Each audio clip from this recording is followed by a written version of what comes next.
అందరికీ ముందుగా శ్రావణ శుక్రవారం వరలక్ష్మి పూజ మహోత్సవ వ్రత శుభాకాంక్షలు అండి. ఎంచక్క అందరూ ఆడపడుచులు పెళ్ళైన వాళ్ళు చక్కగా పూజ చేసుకునే శ్రావణ శుక్రవారం అంటే మనకు ఎంతో ఇష్టం కదా.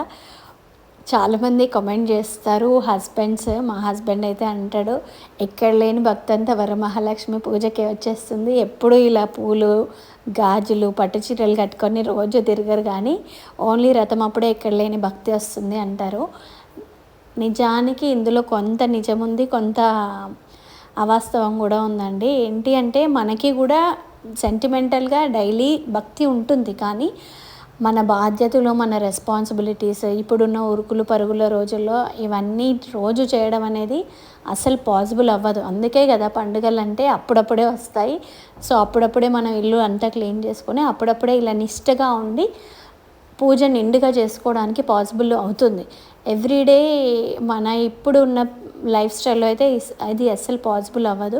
కానీ భక్తి అనేది ఎప్పుడు అలాగే ఉంటుంది. హస్బెండ్స్ అంటే గౌరవం ఎప్పటికీ అలాగే ఉంటుంది. ఏందో పూజ రోజే కాళ్ళు మొక్కుతేనే మీరంటే మాకు ఇష్టం అనో లేదంటే రెస్పెక్ట్ అనో కాదండి, మీ మీద రెస్పెక్ట్ ఎప్పుడూ అలాగే ఉంటుంది. కానీ కుటుంబం అన్న తర్వాత ఫ్యామిలీ అన్న తర్వాత చిన్న చిన్న గొడవలు అవుతూనే ఉంటాయి. ఏదైనా మన మంచికే, కుటుంబాన్ని ముందుకు తీసుకెళ్ళడానికే ఇద్దరు మ్యూచువల్గా ఒకరినొకరు అర్థం చేసుకొని చిన్న చిన్న గొడవలు అనేవి ఒకరినొకరు బెటర్గా అండర్స్టాండ్ చేసుకోవడం కోసం, ముందు లైఫ్ని ఇంకా బెటర్గా లీడ్ చేయడం కోసం అని అర్థం చేసుకోవాలి హస్బెండ్స్ కూడా.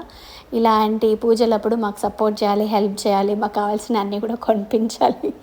అయితే జోక్గా అంటున్నాను. సీరియస్గా చెప్పాలంటే భక్తి అనేది మీ పట్ల అయినా దేవుడి పట్లైనా ఎప్పటికీ ఉంటుందండి. కానీ ఇప్పుడున్న జనరేషన్లో ఎవ్రీడే ఇట్లా చేయాలంటే పాసిబుల్ కాదు. కాబట్టి అట్లీస్ట్ ఇట్లా శ్రావణ శుక్రవారాల్లో, కార్తీక పౌర్ణమిలో మాకు దోచినంతలో మన సహకరించినంతలో మనం పూజలు ఇలా చేసుకుంటాం అన్నమాట.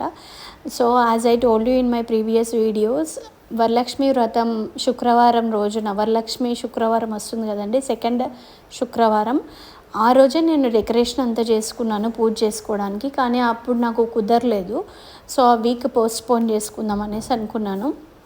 మొన్న వీకెండ్లో 3 days హాలిడేస్ వచ్చాయి కదా, ఆగస్ట్ 15th వచ్చి ఫ్రైడే, సాటర్డే, సండే. సో ఈ వీక్ కూడా వద్దు, పిల్లల్ని ఎక్కడికైనా తీసుకెళ్ళాలి, చాలా రోజుల నుంచి స్కూల్కి వెళ్తూ ఉన్నారు కదా అని అనుకున్నాను నేను.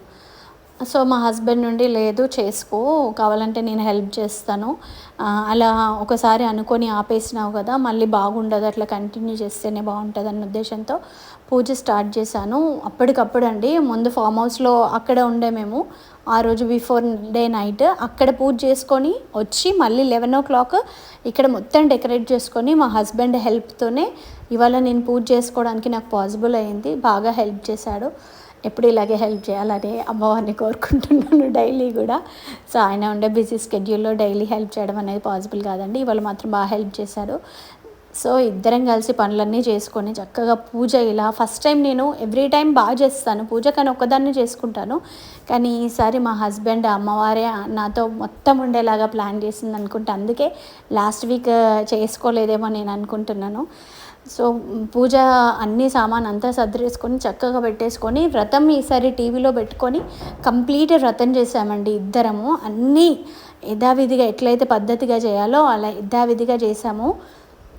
సో చిన్న చిన్న కామెడీస్ అన్నీ అవుతున్నాయి మధ్యలో, కానీ పూజ మాత్రం చాలా నిష్టగా చేసాము. అసలు మొత్తం కుటుంబము, ఫ్రెండ్స్ అందరూ, ఫ్యామిలీ మెంబర్స్ అందరూ ఒక సైడ్న హాల్లో కూర్చొని ఉన్నారు.